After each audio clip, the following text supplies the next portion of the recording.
আপনাদের কারোর যদি ল্যাপটপের সাথে প্রজেক্টরের কানেক্ট করার পর যদি সাউন্ডটা না আসে, তার উপরে একটা আমি দেখাই দিচ্ছি। আমারও সেম প্রবলেম হচ্ছিল। আমি এখন সেটা প্রবলেমটা ঠিক করলাম প্রচেষ্টাকে বলে দিয়ে। দেখি, দেখাই দিচ্ছি আপনাদের। এই যে এখানে কর্নারে যাবেন সবাই,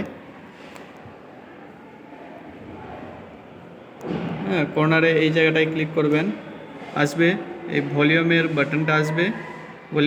ভলিউমের অ্যারোতে ক্লিক করবেন। এই অ্যারোতে ক্লিক করার পর এই যে এখানে দুটো অপশান, উপরেরটাতে ক্লিক করে রাখলে আমাদের সাউন্ডটা দিবে ল্যাপটপ থেকে, আর নিচে কানেক্ট করে রাখলে আমরা কম্পিউটার থেকে কানেক্ট করলে সাউন্ড দিবে। এই দুটো অপশান একটু অন অফ করে দেখে নেবেন, তাহলে ঠিক আওয়াজটা দিবে।